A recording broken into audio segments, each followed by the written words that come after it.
Uncle আপনি যাচ্ছেন যে কোথায়? আমি বাসকালি যাচ্ছি ভাইয়া। আপনার বাসা থেকে বেরোয়েছেন ফর্মাল ড্রেসে? জি জি। তারপর কি হয়েছে ঘটনা? এখানে আসলাম, এখানে বিল্ডিং এর কাজ চলতেছে। হ্যাঁ ওখানে রাস্তার পাশে রাস্তা আছে। হ্যাঁ। তো রাস্তার পাশ দিয়ে যাওয়ার সময় হঠাৎ করে উপর থেকে কিছু ময়লা পড়ছে, অর্থাৎ সিমেন্ট। এখন আবার বাসায় গিয়ে ফ্রেশ হবেন? আবার ফ্রেশ হতে হবে। ফ্রেশ হওয়ার কোনো উপায় নেই। আচ্ছা, বাসায় গিয়ে এভাবে তো যাওয়া যাবে না। বাসায় গিয়ে ফ্রেশ হবেন, তারপর আবার বাসখালী যাবেন? হ্যাঁ। যে আপনার জুতো সব তো একদম নষ্ট হয়ে গেল।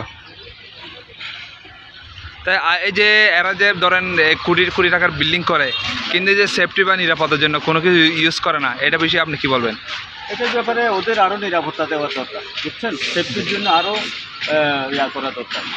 তা এখন মনে করেন হঠাৎ করে আল্লাহ মাফ করুক, অন্য একটা লোহা বা অন্য কিছু করলে তো এরকম মানুষের জীবন শেষ হয়ে যেত। শেষ হয়ে যেত।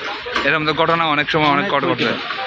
সুতরাং বলতে চাচ্ছি, বিল্ডিং করার জন্য যে যে মেটেরিয়ালস দরকার, নিরাপত্তার যেগুলো করা দরকার, নিরাপত্তা সামগ্রী করা প্রয়োজন।